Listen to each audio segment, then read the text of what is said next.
Hi friends, I am Shiva. நீங்க பார்க்கிறது Shiv Techno YouTube channel. So இந்த வீடியோல நம்ம என்ன பார்க்க போறோம்னு சொல்லிட்டு பாத்தீங்கன்னா Premiere Pro எபிசோட்ல கிராபிக்ஸ் அப்படின்னா என்னன்னு சொல்லிட்டு பார்ப்போம். அதாவது இதுக்கு பேர் வந்து எசென்ஷியல் கிராபிக்ஸ் அப்படின்னு சொல்லுவாங்க. இந்த கிராபிக்ஸ்லாம் எதுக்கு யூஸ் ஆகுது அப்படின்னு சொல்லிட்டு இந்த வீடியோல கம்ப்ளீட்டா பார்ப்போம். நம்ம சேனலுக்கு புதுசா இருந்தீங்கன்னா சப்ஸ்கிரைப் பட்டன் பிரஸ் பண்ணி சப்ஸ்கிரைப் பண்ணிக்கோங்க. அண்ட் தென் பக்கத்துல இருக்கிற பெல் ஐகான்ல ஆல் நோட்டிபிகேஷன் சேர்த்து பண்ணிக்கோங்க. அண்ட் தென் இன்னும் வந்து அடிஷனலா பாத்தீங்கன்னா நம்மளோட இன்ஸ்டாகிராம் அண்ட் ட்விட்டர் பேஜை ஃபாலோ பண்ணிக்கோங்க. நான் எந்த வீடியோ போட்டாலும் அங்க வந்து உங்களுக்கு லேட்டஸ்ட் அப்டேட் கிடைச்சிட்டே இருக்கும். ஸோ மறக்காம இதை பண்ணிக்கோங்க ஃப்ரெண்ட்ஸ். வாங்க இந்த வீடியோக்குள்ள போவோம்.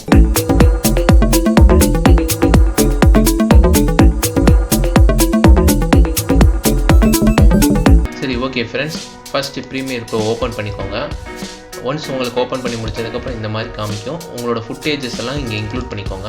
ஸோ ஓகே ஃப்ரெண்ட்ஸ், இப்போ நான் இம்போர்ட் பண்ணிட்டேன். இப்போ வந்து சீக்வன்ஸ் கிரியேட் பண்ணணும். சீக்வன்ஸ் கிரியேட் பண்ணுறதுக்கு நம்ம ஃபஸ்ட்டு வந்து எவ்வளோ எஃபிஎஸ் எவ்வளோ ரெசல்யூஷன் சொல்லிட்டு பார்த்துருவோம். இது பார்த்தீங்கன்னா 25 FPS வித் 4Kல இருக்குது. ஸோ நம்ம வந்து சீக்வன்ஸ் வந்து 4Kக்கு கிரியேட் பண்ணணும். அதுக்கு பதிலாக நான் வந்து ஃபுல் ஹெச்டிலேயே கிரியேட் பண்ணிக்கிறேன். கஸ்டமில் போய் நான் ஏற்கனவே செட் பண்ணி வச்சுருக்கேன். ஸோ என்னோட நேம் மட்டும் மாற்றிக்கிறேன். ஓகே, இப்போ வந்து சீக்வன்ஸ் கிரியேட் பண்ணியாச்சு. ஸோ இப்போ வந்து நம்ம மோஷன் கிராஃபிக்ஸை வந்து இம்போர்ட் பண்ணுறதா இருந்தால் நீங்கள் வெறுமையாக டைம் லைனில் இம்போர்ட் பண்ண முடியாது. ஏதாவது ஒரு கிளிப்பிங் வச்சுட்டு தான் இம்போர்ட் பண்ண வேண்டியதாக இருக்கும். ஸோ வந்து நான் ஃபார் எக்ஸாம்பிளாக இந்த கிளிப்பிங்கை வச்சுருக்கேன். இப்போ வந்து நம்ம டைம் லைனுக்கு கொண்டு வந்தாச்சு நம்ம கிளிப்பிங்கை. ஸோ இப்போ வந்து நம்ம எசென்ஷியல் கிராஃபிக்ஸு எங்கே இருக்குன்னு சொல்லிட்டு பார்ப்போம். இப்போ விண்டோஸ் வந்துக்கோங்க, எசென்ஷியல் கிராஃபிக்ஸ்னு சொல்லிட்டு இருக்கும். ஸோ நீங்கள் அதை கிளிக் பண்ணிட்டீங்கன்னா உங்களுக்கு ஒரு காலம் தனியாக ஆட் ஆயிரும். இங்கே பார்த்தீங்கன்னா உங்களுக்கே வந்து தெரியும், நார்மலாக வந்து டிஃபால்ட்டாகவே வந்து இவங்க ரொம்ப கிராஃபிக்ஸ்லாம் கொடுத்துருக்காங்க. அது இல்லாமல் உங்களுக்கு தேவையாக இருந்தால் நீங்கள் வந்து எக்ஸ்ட்ரா MOGRT ஃபைல், அதாவது மோகட் ஃபைல் அப்படின்னு சொல்லுவாங்க. ஸோ அந்த ஃபைலை வந்து நீங்கள் இம்போர்ட் பண்ணிக்கலாம், இன்ஸ்டால் பண்ணிவிட்டு இங்கே யூஸ் பண்ணிக்கலாம். ஸோ இதில் இருந்த ஏதாவது ஒரு கிளிப்பிங்கை இப்போ நம்ம இம்போர்ட் பண்ணி பார்ப்போம். ஸோ அதை அப்படியே ட்ராக் பண்ணி எடுத்துகிட்டு எங்கே வேணுமோ அங்கே வந்து நீங்கள் ப்ளேஸ் பண்ணிடுங்க. ப்ளேஸ் பண்ணி முடிச்சதுக்கப்புறம் இந்த மாதிரி லோடிங்னு சொல்லிட்டு காமிக்கும். இப்போ பார்த்தீங்கன்னா உங்களோட கிளிப்பிங்கில் பார்த்தீங்கன்னா உங்களுக்கு வந்து கொஞ்சம் டெக்ஸ்ட் இருக்கும். அந்த டெக்ஸ்ட்டோட ஃபாண்ட் வந்து உங்கள் கம்ப்யூட்டரில் இன்ஸ்டால் ஆகலைன்னா இந்த மாதிரி வந்து உங்களுக்கு ஒரு வார்னிங் சொல்லிட்டு காமிக்கும். அது வந்து எதுவுமே நம்ம பண்ண தேவையில்லை, ஆட்டோமேட்டிக்காக அது வந்து ரீசால்வ் ஆயிரும். ஸோ நம்ம வந்து ஓகே கிளிக் பண்ணிக்கலாம். அண்ட் தென் திரும்பவும் கேட்குது. ஸோ ஓகே கிளிக் பண்ணியாச்சு. இப்போ இந்த ரெட் கலர் இருக்கிறது தான் நம்மளோட எசென்ஷியல் கிராஃபிக்ஸ், அதாவது மோஷன் கிராஃபிக்ஸ் டெம்ப்ளேட்னு சொல்லிட்டு சொல்லுவாங்க. உங்களுக்கு ஆட்டோமேட்டிக்காக இதை வந்து இங்கே டைம்லைனில் ஆட் பண்ணி முடிச்சதுக்கப்புறம் பார்த்தீங்கன்னா ப்ராஜெக்ட் மானிட்டர்லேயும் உங்களுக்கு தெரிஞ்சிடும் இங்கே இம்போர்ட் ஆகிருக்குன்னு சொல்லிட்டு. ஸோ இது வந்து இப்போ யூஸ் பண்ணியாச்சு. இப்போ பாருங்கள், நான் ப்ளே பண்ணி காமிக்கிறேன். ப்ளே பண்ணி பார்க்கும்போது பார்த்தீங்கன்னா எங்களுக்கு வந்து ரொம்ப கிளிப்பிங்ஸ் வந்து ரொம்ப ஸ்டக் ஆகுது. அது எதுக்கு ஸ்டக் ஆகுதுன்னு சொல்லிட்டு பார்த்தீங்கன்னா நம்மளோட ரேம் கெப்பாசிட்டி, நம்மளோட சிஸ்டம் ஸ்பெசிஃபிகேஷன்ஸ் வந்து கரெக்டாக இல்லை. அதுக்கு தேவையானதை நம்ம வச்சுருந்தோம்னா கரெக்டாக இருந்திருக்கும். அதனால தான் இங்கே பார்த்தீங்கன்னா நமக்கு எல்லோ கலரில் லேக் ஆகுதுன்னு சொல்லிட்டு காமிக்குது. பார்த்தீங்களா, இந்த டாட் வந்து உங்களுக்கு இல்லை அப்படின்னு சொல்லிட்டு நினச்சிங்கன்னா ஈஸியாக வந்து நீங்கள் அதை எனேபிள் பண்ணிக்கலாம். இந்த ப்ரோக்ராம் மானிட்டரில் இங்கே டூல்ஸ்னு சொல்லிட்டு இருக்கும். இந்த டூல்ஸுக்கு வந்துட்டிங்கன்னா உங்களுக்கு இந்த இடத்துல காமிக்கும் ஷோ ட்ராப்டு ஃப்ரேம் இண்டிகேட்டர்னு சொல்லிட்டு. நீங்கள் டிக் எடுத்துட்டிங்கன்னா அது போயிடும். ஸோ இது வந்து எப்போவுமே நீங்கள் ஆன் பண்ணி வச்சுக்கோங்க. பிகாஸ் அப்போ தான் நமக்கு தெரியும் நமக்கு லேக் இல்லாமல் நம்மளோட கிளிப்பிங் ஓடுதா இல்லையான்னு. ஸோ இப்போ வந்து உங்களுக்கு க்ரீன் கலரில் வந்துருச்சு. இதுவே வந்து உங்களுக்கு எல்லோ கலரில் இருந்தால் நீங்கள் என்ன செய்யணும்னு சொல்லிட்டு பார்த்தீங்கன்னா இப்போ இந்த டைம்லைனில் இருக்கிறத ஒரு வாட்டி வந்து ப்ரீ ரெண்டர்னு சொல்லிட்டு ஒரு ஆப்ஷன் இருக்குது. அதை நீங்கள் பண்ணிங்கன்னா, அதாவது நீங்கள் எப்படி ரெண்டர் பண்ணி ஃபைனல் அவுட்புட்டை பார்ப்பீங்களோ அப்போ வந்து உங்களுக்கு லேக் ஆகாதுல்ல. ஸோ அதே ஃபீலிங்கை தான் இங்கே ப்ரீ ரெண்டர்லேயும் கொடுக்கும். ஸோ இது வேணும்னா நீங்கள் பண்ணிக்கலாம். இப்போ ஃபார் எக்ஸாம்பிள் நான் பண்ணுறேன் பாருங்கள். அந்த மாதிரி ப்ரீ ரெண்டர் பண்ணுறதுக்கு நீங்கள் வந்து ஏரியாவை செலக்ட் பண்ணிக்கணும். ஃப்ரம் ஹியர் டு ஹியர்னு சொல்லிட்டு ஸ்டார்டிங் அண்ட் எண்டிங் பாயிண்ட் கொடுக்கணும். ஸோ இப்போ வந்து நம்ம ப்ரீ ரெண்டர் பண்ணிடுவோம். ப்ரீ ரெண்டர் பண்ணுறதுக்கு என்ன செய்யணும்னு சொல்லிட்டு பார்த்தீங்கன்னா மேலே வந்து டூல்ஸில் சீக்வன்ஸ்னு சொல்லிட்டு இருக்குல்ல, இந்த சீக்வன்ஸில் பார்த்தீங்கன்னா ரெண்டர் இன் டு அவுட் அப்படின்னு சொல்லிட்டு ஒரு ஆப்ஷன். இந்த ஆப்ஷனை கிளிக் பண்ணுற முன்னாடி நீங்கள் வந்து இன் பாயிண்ட்டும் அவுட் பாயிண்ட்டும் செலக்ட் பண்ணணும். ஸோ இந்த பாயிண்ட் செலக்ட் பண்ணுறதுக்கு என்ன பண்ணணும்னு சொல்லிட்டு பார்த்தீங்கன்னா உங்கள் கீபோர்டில் இருக்கிற ஐ பட்டனை செலக்ட் பண்ணிட்டீங்கன்னா உங்களுக்கு இன் பாயிண்ட் வந்து ஸ்டார்ட் ஆயிரும். இப்போ பார்த்தீங்கனாலே உங்களுக்கு தெரியும் கிரே கலரில் ஸ்டார்ட் ஆயிருக்கா. ஸோ இது வந்து ஸ்டார்டிங்கில் இருந்து, அதாவது இந்த சீக்வன்ஸோட எண்டிங் வரைக்கும் ஃபுல்லாகவே செலக்ட் ஆயிரும். இப்போ வந்து அவுட் பாயிண்ட் கொடுக்கணும். அவுட் பாயிண்ட் கொடுக்குறதுக்கு நம்ம இந்த கிளிப்பிங் எண்ட் பாயிண்ட்லேருந்து கொடுப்போம். அதாவது இந்த என் கீ ப்ரெஸ் பண்ணிக்கோங்க. இந்த இடத்துல வந்து இப்போ ஓ கிளிக் பண்ணிட்டீங்கன்னா அவுட் பாயிண்ட் வந்து செலக்ட் ஆயிடுச்சு. ஓகேவா, ஃப்ரம் ஹியர் டு ஹியர் மட்டும்தான் இப்போ வந்து ப்ரீ ரெண்டர் ஆக போகுது. ஸோ சீக்வன்ஸ் வந்துக்கோங்க, ரெண்டர் இன் டு அவுட். பார்த்தீங்கன்னா இப்போ ரெண்டரிங் சொல்லிட்டு உங்களுக்கு கீழே வந்து ஃப்ரேம் வந்து ஓடிக்கிட்டே இருக்கும். 591 ஃப்ரேமில் இப்போ வந்து 85 ஃப்ரேம் வந்து ஓடிடுச்சு. ஸோ இது மாதிரி ஃபுல்லாக கம்ப்ளீட் ஆகும். அதுக்கு வந்து தேவையான டைம் வந்து கீழே கொடுத்துருக்காங்க. ஸோ ஸோ இதை நம்ம முடிச்சதுக்கப்புறம் பார்ப்போம். ஒன்ஸ் நீங்கள் இப்படி பண்ணி வச்சுட்டிங்கனாலே போதும், உங்களுக்கு இந்த இடத்துல பார்த்தீங்கன்னா க்ரீன் கலரில் வந்துருச்சு பாருங்கள். அதாவது இது வரைக்கும் வந்து ப்ரீ ரெண்டர் ஆயிடுச்சுன்னு சொல்லிட்டு. ஸோ இப்போ இங்கே எல்லோ கலரில் டினோட் ஆகிருக்குல்ல, இது வந்து உங்களுக்கு ப்ரீ ரெண்டர் ஆனதுக்கப்புறம் க்ரீன் கலரில் கன்வெர்ட் ஆயிரும். ஸோ அப்போ வந்து நம்மளோட கிளிப்பிங் வந்து லேகே இல்லாமல் உங்களுக்கு காமிக்கும். இப்போ பாருங்கள், எனக்கு ப்ரீ ரெண்டர் ஆயிடுச்சு. இப்போ பார்த்தீங்கனாலே உங்களுக்கு தெரியும், அந்த கண்டினியூஸ் ஷாட் அப்படின்னு அப்படியே காமிக்குது. ஸோ ஓகே, இப்போ வந்து நம்ம மோஷன் கிராஃபிக்ஸ் டெம்ப்ளேட்டு அந்த கான்செப்ட்டுக்குள்ளே வருவோம். இந்த ஃபைல் தானே நம்ம வந்து இன்ஸ்டால் பண்ணது. ஸோ இதை நீங்கள் கிளிக் பண்ணிக்கோங்க. கிளிக் பண்ணி முடிச்சதுக்கப்புறம் பார்த்தீங்கன்னா இந்த எசென்ஷியல் கிராஃபிக்ஸ் டேபில் எடிட் ஆப்ஷனுக்கு அதுவாக ஸ்விட்ச் ஆயிரும். நார்மலாக வந்து இந்த ப்ரௌஸ் டேபில் இருந்து தான் நம்ம வந்து எது தேவையோ அதை எடுத்து போடுவோம். இப்போ இதை எடிட் பண்ணணும்னா இருந்தால் நீங்கள் ஜஸ்ட் இதை கிளிக் பண்ணிக்கோங்க. கிளிக் பண்ணி எடிட் ஆப்ஷனுக்கு போய்க்கோங்க. எடிட் ஆப்ஷனுக்கு வந்துட்டிங்கன்னா உங்களுக்கே தெரியும். இப்போ பாருங்கள், இந்த இடத்துல க்ரீன் கலரில் ஒரு பாக்ஸு அண்ட் தென் ஒயிட் கலரில் டெக்ஸ்ட் யூஸ் பண்ணியிருக்காங்க. ஸோ அதுக்கு வந்து இங்கே இருக்குது இந்த டெக்ஸ்ட் 1 அண்ட் டெக்ஸ்ட் 2. இந்த ஏரியாவில் உங்களுக்கு எந்த டெக்ஸ்ட் வேணுமோ நீங்கள் அதை ஆட் பண்ணிக்கலாம். ஃபார் எக்ஸாம்பிள் இந்த இடத்துல நான் கொடுக்குறேன். ஸோ ஷிவ் டெக்னோன்னு கொடுத்துருக்கேன். இங்கே செகண்ட் டெக்ஸ்டில் ப்ரீமியர் ப்ரோன்னு கொடுத்துட்டேன். ஆட்டோமேட்டிக்காக இப்போ சேஞ்ச் ஆயிடுச்சு பார்த்தீங்களா. இப்போ வந்து கலர் மாற்ற வேண்டியதாக இருந்தால் கூட நீங்கள் இங்கே கலர் சேஞ்ச் பண்ணிக்கலாம். இப்போ எனக்கு ப்ளூ கலரில் வேணும்னா இருந்தால் நான் வந்து இதை எந்த சைடு வேணும்னோ கலரை வந்து பிக் பண்ணி ப்ளூ கலரில் மாற்றிக்கலாம். ஸோ இங்கே மாறிடுச்சு பாருங்களா. இதே மாதிரி இந்த 4 பாக்ஸுக்கும் நீங்கள் சேஞ்ச் பண்ணிட்டீங்கன்னா 4க்கும் வந்து சேஞ்ச் ஆயிரும். அண்ட் தென் இதோட ஸ்கேல் சைஸும் நீங்கள் வந்து இன்க்ரீஸ் ஆர் டிக்ரீஸ் பண்ணிக்கலாம். இப்போ நார்மலாக பார்த்தீங்கன்னா உங்களுக்கு 200ல் இருக்குது.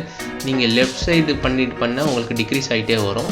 வேறஸ் நீங்கள் அப்படியே அப் சைடு போயிட்டே, அதாவது ரைட் சைடு போயிட்டே இருந்தீங்கன்னா உங்களுக்கு ஃபாண்ட் வந்து இன்க்ரீஸ் ஆகி, அதாவது அந்த ஸ்கேல் வந்து இன்க்ரீஸ் ஆகிட்டே இருக்கும். அண்ட் தென் பார்த்தீங்கன்னா பொசிஷன் எக்ஸ் பொசிஷன்லையும் ஒய் பொசிஷன்லையும் நீங்கள் சேஞ்ச் பண்ணிக்கலாம். ஸோ இதை வந்து நீங்கள் எது வேணாலும் நீங்கள் இப்படி சேஞ்ச் பண்ணி மாற்றிக்கலாம். ஒய் பொசிஷனையும் நீங்கள் வந்து இப்படி மாற்றிக்கலாம். உங்களுக்கு வந்து சென்டராக இருக்கிறதா இருந்தால் நீங்கள் வந்து டிஃபால்ட்டாக அப்படியே இருக்கட்டும்.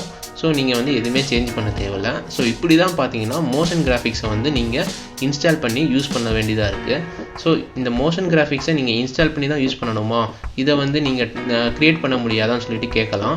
ஸோ க்ரியேட் பண்ணுறதுக்கு நார்மலாக வந்து நம்ம இங்கே டெக்ஸ்ட் ஐக்கான் இருக்குல்ல, இந்த டெக்ஸ்ட் ஐக்கானை வச்சு நீங்கள் வந்து கீ ஃப்ரேம்ஸ் வச்சு யூஸ் பண்ணிக்கலாம். ஸோ இப்போ வந்து இதை பார்ப்போம்.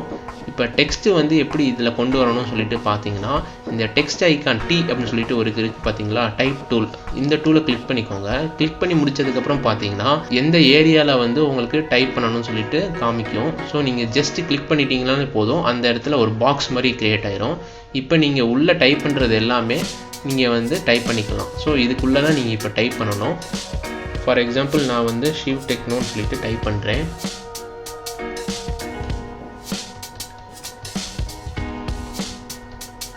ஸோ பாருங்கள், நான் ஷிவ் டெக்னோ டைப் பண்ணிட்டேன். இப்போ இங்கே எஃபெக்ட் கண்ட்ரோல்லையும் நீங்கள் வந்து சேஞ்சஸ் பண்ணிக்கலாம். அண்ட் தென் இங்கே வந்து எடிட் ஆப்ஷன்லையும் நீங்கள் வந்து சேஞ்சஸ் பண்ணிக்கலாம். இப்போ வந்து நம்ம இந்த எசென்ஷியல் கிராஃபிக்ஸில் என்னென்ன செய்ய முடியும்னு சொல்லிட்டு பார்ப்போம்.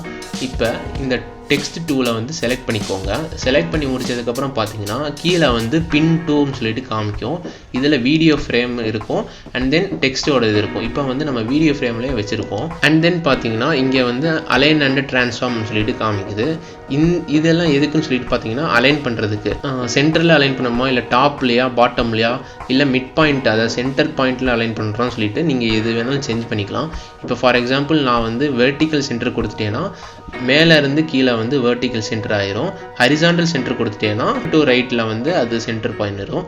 ஸோ இப்போ பார்த்தீங்கன்னா நமக்கு சென்டர் பாயிண்டில் இந்த ஷிவ் டெக்னோன்னு சொல்லிட்டு இந்த டைப் பண்ண வேர்டு வந்து பிளேஸ் ஆயிடுச்சு.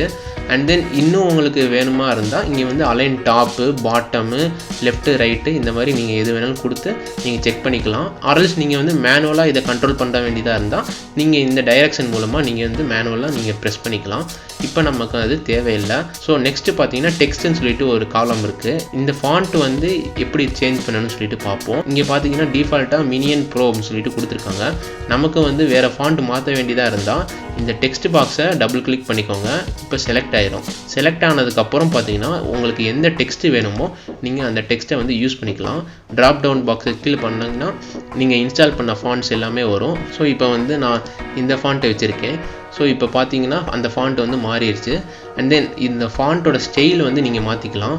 எந்தெந்த ஃபாண்ட்டுக்கு எந்தெந்த ஸ்டைல்னு சொல்லிட்டு டிஃபால்ட்டாகவே கொடுத்துருப்பாங்க. ஸோ நீங்கள் அதை வச்சு மாற்றிக்கலாம். அண்ட் தென் பார்த்தீங்கன்னா ஃபாண்ட் சைஸை இன்க்ரீஸ் பண்ண வேண்டியதாக இருந்தால் நீங்கள் வந்து இந்த கீ மூலமாக நீங்கள் வந்து இன்க்ரீஸ் பண்ணிக்கலாம். ஸோ நீங்கள் எவ்வளோ ஹைட்டுக்கு வேணுமோ அவ்வளோ ஹைட்டுக்கு நீங்கள் வந்து இன்க்ரீஸ் பண்ணிக்கிட்டு அலைன் பண்ணிக்கிட்டால் போதும், நார்மலாக வந்து கரெக்டாக அலைன் ஆயிரும்.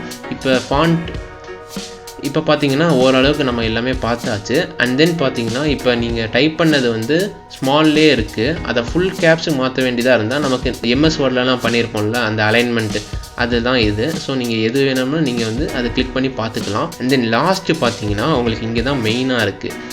இங்கே பார்த்தீங்கன்னா ஃபில் அப்படின்னு சொல்லிட்டு இருக்கா. இந்த ஃபில் எதுக்கு யூஸ் ஆகுதுன்னு சொல்லிட்டு பார்த்தீங்கன்னா இந்த ஃபாண்ட்டோட கலர் இப்போ பார்த்தீங்கன்னா ஒயிட் கலரில் இருக்குது. இதை வந்து நான் பிளாக் கலரில் மாற்றணும்னு சொல்லிட்டு பார்த்தீங்கன்னா ஜஸ்ட் இதை கிளிக் பண்ணிக்கோங்க.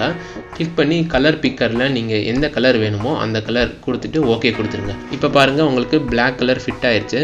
அண்ட் தென் இங்கே ஸ்ட்ரோக்குன்னு சொல்லிட்டு ஒரு ஆப்ஷன் இருக்குது பாருங்கள். இந்த ஆப்ஷன் வந்து எதுக்கு யூஸ் ஆகும்னு சொல்லிட்டு பார்த்தீங்கன்னா நம்ம நார்மலாக ஃபோட்டோஷாப்பில் பிளெண்டிங் ஆப்ஷன்ஸ்லாம் பண்ணியிருப்போம்ல, ஸோ அதே ஆப்ஷன் தான் இது. இதை நீங்கள் எனேபிள் பண்ணுறதுக்கு ஃபஸ்ட்டு வந்து இதை டிக் மார்க் பண்ணிடணும். டிக் மார்க் பண்ணி முடிச்சதுக்கப்புறம் ஸ்ட்ரோக் கலர் வந்து நமக்கு வந்து பிளாக் வித் ஒயிட் இருந்தால் நல்லாயிருக்கும். ஸோ நான் வந்து இந்த ஒயிட் கலரே வச்சுக்கிறேன். அண்ட் தென் இன்க்ரீஸ் பண்ணணும், ஸ்ட்ரோக்கோட வித்து வந்து இன்க்ரீஸ் பண்ண வேண்டியதாக இருந்தால் நீங்கள் இங்கே வந்து ரைட் கிளிக் பண்ணி இன்க்ரீஸ் பண்ணிக்கலாம். இன்க்ரீஸ் பண்ணால் கொஞ்சம் சூப்பராக இருக்கும். இப்போ வந்து பண்ணி முடிச்சாச்சு. இப்போ பார்த்தீங்கன்னா இங்கே வந்து ஷிவ் டெக்னோன்னு சொல்லிட்டு நம்ம டைப் பண்ணி முடிச்சாச்சு. இதுக்கு வந்து நீங்கள் வந்து அலைன் பண்ணுறதா இருந்தால் நீங்கள் பொசிஷனையும் மாற்றிக்கலாம். இப்போ பாருங்கள் நான் வந்து இதை அப்படியே கிளிக் பண்ணி எனக்கு கீழே வச்சுக்கிறேன். ஃபாண்ட்டோட சைஸையும் வந்து நான் கம்மி பண்ணிக்கிறேன். இப்போ வந்து இதில் வந்து நான் வந்து அனிமேஷன் பண்ண வேண்டியதாக இருந்தால் நான் எப்படி பண்ணலாம்னு சொல்லிட்டு பார்ப்போம். இந்த எஃபெக்ட்ஸ் கண்ட்ரோலில் பார்த்தீங்கன்னா கிராஃபிக்ஸில் வந்து உங்களுக்கு டெக்ஸ்ட்டு வந்து ஆட் ஆகிருக்கும். ஸோ ஏரோ மார்க் ப்ரெஸ் பண்ணி இதை இன்க்ரீஸ் பண்ணிக்கோங்க. இந்த சைடு எது காமிக்குதோ அதே தான் இந்த மோஷன் கிராஃபிக்ஸ் சைட்லையும் காமிக்கும். இங்கே வந்து நம்ம வந்து கீ ஃப்ரேம் வச்சு யூஸ் பண்ணி காமிப்போம். இப்போ ஃபஸ்ட்டு வந்து பாருங்கள் நான் வந்து கீ ஃப்ரேம் வச்சு யூஸ் பண்ணுறேன். ஸோ இந்த கீ ஃப்ரேமை வச்சு யூஸ் பண்ணுறது நான் போன வீடியோவில் போட்டிருக்கேன். அந்த வீடியோ இன்னும் நீங்கள் பார்க்கலன்னா நான் வந்து மேலே ஐகார்ட்ஸ்லையும் கீழே டிஸ்கிரிப்ஷன்லையும் கொடுக்குறேன். ஸோ நீங்கள் செக் பண்ணி பார்த்துக்கோங்க. இப்போ வந்து நான் டாகிள் அனிமேஷனை ஆன் பண்ணிட்டேன். ஆன் பண்ணி முடித்ததுக்கப்புறம் இதை வந்து மூவ் பண்ணிக்கிறேன், லெஃப்ட் சைடு அப்படியே மூவ் பண்ணிக்கிறேன். அண்ட் தென் கொஞ்சம் நேரம் அப்புறம் கொஞ்சம் தள்ளி வந்து இதை வந்து நான் ரீசெட் பண்ணிக்கிறேன். இப்போ இந்த கிளிப்பிங்கை நான் ஓட விட்டு காமிக்கிறேன். பார்த்தீங்கன்னா தெரியுது பார்த்தீங்களா, லெஃப்ட் டு ரைட்டு இது வந்து ஒரு அனிமேஷன் தான் ஆயிடுச்சு. ஸோ இதுலேயும் நீங்கள் இன்னும் கொஞ்சம் அனிமேஷன் பண்ண வேண்டியதாக இருந்தால் நீங்கள் வந்து இதை ரொட்டேட் கூட பண்ணிக்கலாம். மோகட் ஃபைல் வந்து நீங்கள் இம்போர்ட் பண்ணி கூட பண்ணிக்கலாம். ஆர்எல்ஸ் நீங்கள் வந்து இந்த பேசிக்காக இந்த டெக்ஸ்ட் டூவில் வச்சு நீங்கள் வந்து எசென்ஷியல் கிராஃபிக்ஸ் மாதிரி யூஸ் பண்ணிக்கலாம். ஸோ அவ்வளோதான் ஃப்ரெண்ட்ஸ் இந்த essential graphics panel. Okay friends, இந்த வீடியோ வந்து உங்களுக்கு ரொம்ப பிடிச்சிருக்குன்னு நான் நினைக்கிறேன். ஸோ இந்த வீடியோ மூலமாக எசென்ஷியல் கிராஃபிக்ஸ்னால் என்னன்னு சொல்லிட்டு உங்களுக்கு ஃபுல்லாக தெரிஞ்சிருக்கும். அப்படி தெரியல, இன்னும் உங்களுக்கு ஏதாவது கொஸ்டின்ஸ் இருக்குது அப்படின்னு சொல்லிட்டு பார்த்தீங்கன்னா நீங்கள் தாராளமாக கமெண்ட் பாக்ஸில் லீவ் பண்ணலாம். அப்படியும் இல்லைன்னா இன்ஸ்டாகிராமில் வந்து நீங்கள் மெசேஜ் பண்ணிங்கன்னா நான் கண்டிப்பாக ரிப்ளை பண்ணுறேன். ஸோ ஓகே, நெக்ஸ்ட் வீடியோவில் பார்ப்போம். Bye friends.